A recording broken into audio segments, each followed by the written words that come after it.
श्री राम। सप्तविंश सर्ग। त्रिशिरा का वध।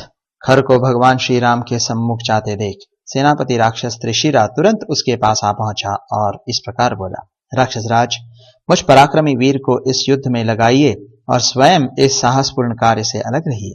देखिए, मैं अभी महाबाहु राम को युद्ध में मार गिराता हूं। आपके सामने मैं सच्ची प्रतिज्ञा करता हूं और अपने हथियार छूकर शपथ खाता हूं कि जो समस्त राक्षसों के लिए वध के योग्य है, उन राम का मैं अवश्य वध करूंगा। इस युद्ध में या तो मैं इनकी मृत्यु बनूंगा या ये ही सम्रांगण में मेरी मृत्यु का कारण होंगे। आप इस समय अपने युद्ध विषयक उत्साह को रोककर एक मुहूर्त के लिए जय पराजय का निर्णय करने वाले साक्षी बन जाइए। यदि मेरे द्वारा राम मारे गए तो आप प्रसन्नतापूर्वक जनस्थान को लौट जाइए, अथवा यदि राम ने ही मुझे मार दिया तो आप युद्ध के लिए इन पर धावा बोल दीजिएगा।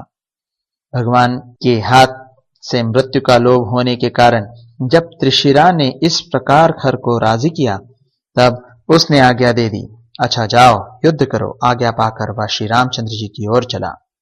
घोड़े जुते हुए एक तेजस्वी रथ के द्वारा त्रिशिरा ने रणभूमि में श्री राम पर आक्रमण किया।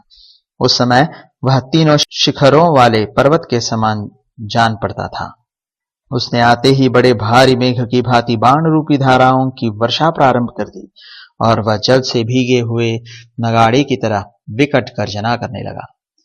त्रिशिरा नामक राक्षस को आते देख श्री रघुनाथ जी ने धनुष के द्वारा पैने बाण छोड़ते हुए उसे अपने प्रतिद्वंदी के रूप में ग्रहण किया अथवा उसे आगे बढ़ने से रोक दिया। अत्यंत बलशाली श्री राम और त्रिशिरा का वह संग्राम महाबली सिंह और गजराज के युद्ध की भांति बड़ा भयंकर प्रतीत होता था। उस समय त्रिशिरा ने 3 बाणों से श्री रामचंद्र जी के ललाट को बींध डाला। श्री रामचंद्र जी उसकी यह उद्दंडता सहन न कर सके। वे कुपित हो रोषावेश में भरकर इस प्रकार बोले, अहो, पराक्रम प्रकट करने में शूरवीर राक्षस का ऐसा ही बल है जो तुमने फूलों जैसे बाणों द्वारा मेरे ललाट पर प्रहार किया है। अच्छा, अब धनुष की डोरी से छूटे हुए मेरे बाणों को भी ग्रहण करो। ऐसा कहकर रोष में भरे हुए श्री राम ने त्रिशिरा की छाती में क्रोधपूर्वक 14 बाण मारे जो विषधर सर्पों के समान भयंकर थे। तदनंतर तेजस्वी रघुनाथ जी ने झुकी गांठ वाले 4 बाणों से उसके चारों घोड़ों को मार गिराया। फिर 8 सहायकों द्वारा उसके सारथी को भी रथ की बैठक में ही सुला दिया। इसके बाद श्री राम ने एक बाण से उसकी ध्वजा भी काट डाली। तदनंतर जब वह उस नष्ट हुए रथ से कूदने लगा, उसी समय श्री राघवेंद्र ने अनेक बाणों द्वारा उस निशाचर की छाती छेड़ डाली। फिर तो वह जड़वत हो गया। इसके बाद अप्रमेय स्वरूप श्री राम ने अमर्ष में भरकर 3 वेगशाली एवं विनाशकारी बाणों द्वारा उस राक्षस के तीनों मस्तक काट गिराए। सम्रांगण में खड़ा हुआ वह निशाचर श्री रामचंद्र जी के बाणों से पीड़ित हो अपने धड़ से भाप सहित रुधिर उगलाता हुआ पहले गिरे हुए मस्तकों के साथ ही घराशायी हो गया।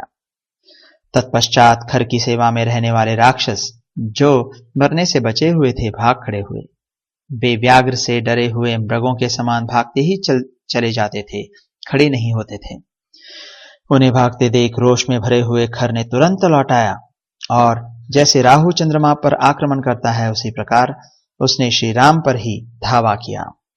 इस प्रकार श्री वाल्मीकि निर्मित आर्ष रामायण आदि काव्य के अरण्य कांड में 27वां सर्ग पूरा हुआ।